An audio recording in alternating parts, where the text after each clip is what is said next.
J.D. Prince didn't build power through music alone. He built it through fear, access, and leverage that artists were taught not to challenge.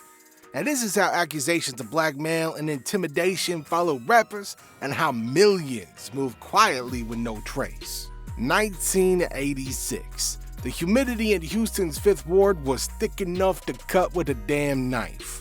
James Prince sat in the office of Smith Street Auto, watching the local economy move through the engine blocks of used cars. Now, he was a man who understood the mechanics of a neighborhood before he understood the mechanics of a record deal. When he founded Rap-A-Lot Records, the objective was strictly functional. He wanted to provide a legitimate alternative for his brothers, so Rap-A-Lot, and the other young men who were being swallowed by the street culture at the time. Now, this right here, this was a business rooted in geography. Prince realized early on that if you controlled the space, you controlled the people within it. This realization formed the foundation of what would become the most polarizing power structure in hip-hop. By the early 1990s, the Ghetto Boys had placed a target on Houston. As the label grew, so did the suspicion of the federal authorities. In 1999, the DEA and FBI initiated Operation Southern Comfort, an investigation designed to prove that Rap-A-Lot was a front for money laundering and narcotics. The technical details of this period reveal a massive rift in law enforcement. Local Houston PD began to clash with federal agents, leading to accusations of corruption on both sides. Now, this conflict reached a fever pitch in a 1999 congressional hearing. Prince used his platform to turn the tables, accusing the federal government of racial harassment.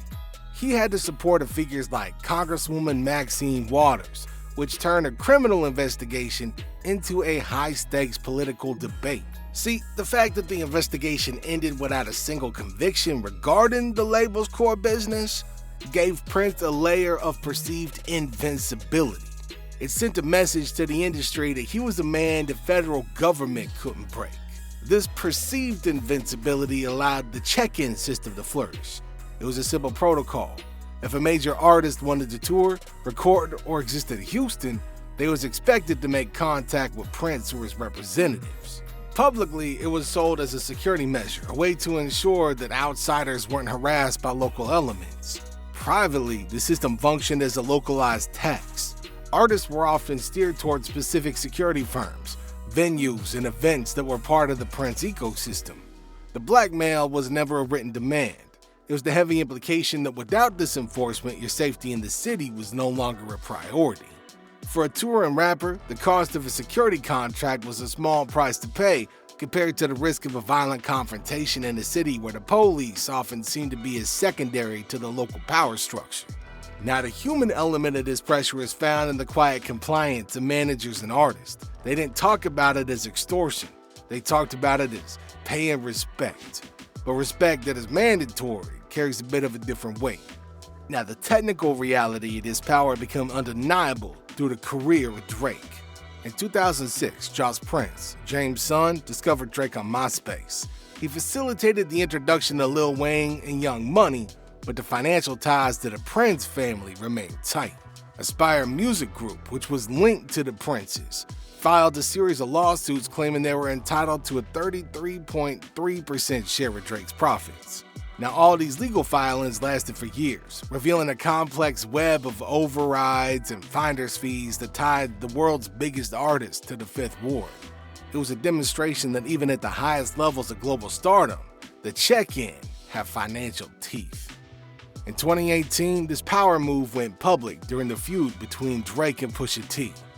So when Drake was reportedly ready to release a response to the story of Denon, J. Prince stepped in and publicly ordered him to stand down. Now, Prince claimed he did it to protect the culture and Drake's reputation.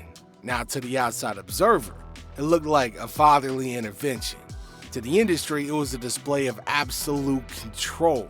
Prince was telling the world that he could silence a multi-platinum artist with a single phone call. Now, the payoff for Prince wasn't just the royalties from the Aspire deal. It was the confirmation that he remained the final arbiter of conflict in hip-hop. He wasn't just managing a label, he was managing the behavior of the industry's elite.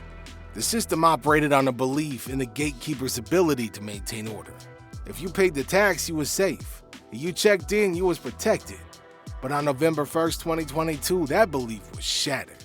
See, Takeoff, a member of the Migos, was shot and killed outside 810 Billiards and Bowling in Houston. Yeah, he was at a private event where J. Prince Jr. was present. The death of an artist of Takeoff's stature under the supposed watch of the city's most powerful family, that was a technical failure of the highest order. The backlash wasn't just about the loss of life, but about the collapse of the narrative. If the check-in couldn't protect the guests to the family, then the check-in was a lie. The subsequent statement from Prince, which many saw as blaming the victims for being in the wrong place, only worsened that perception. The shield had cracked, and the industry began to look at the cost of protection with new eyes. This tragedy accelerated a shift that had already begun in the digital age. In the 1990s, you needed a gatekeeper because you needed physical distribution and local protection. In 2026, the power has moved to the cloud. An artist from Atlanta or Chicago doesn't need a Houston used car salesman to get their music to the fans. They still gotta walk through the streets when they tour. But the psychological grip of the old guard, that's starting to loosen up. Younger artists like NBA Youngboy have even openly mocked the idea of checking in, choosing to rely on their own security and their own digital fortresses. The leverage that Prince spent 40 years building is being dismantled by a generation that values autonomy over the illusion of street-level safety. The story of James Prince is a history of how leverage is created and maintained through the absence of transparency. Yeah, he didn't need to break the law because he operated in the spaces where the law didn't apply. He created a system where fear was the most stable currency, and for a long time, the industry was happy to pay up. The blackmail wasn't about a single secret. It was about the collective agreement to stay quiet so that the entirety of the show could go on. But when the show leads to a body on the ground, yeah, that silence starts to end real quick.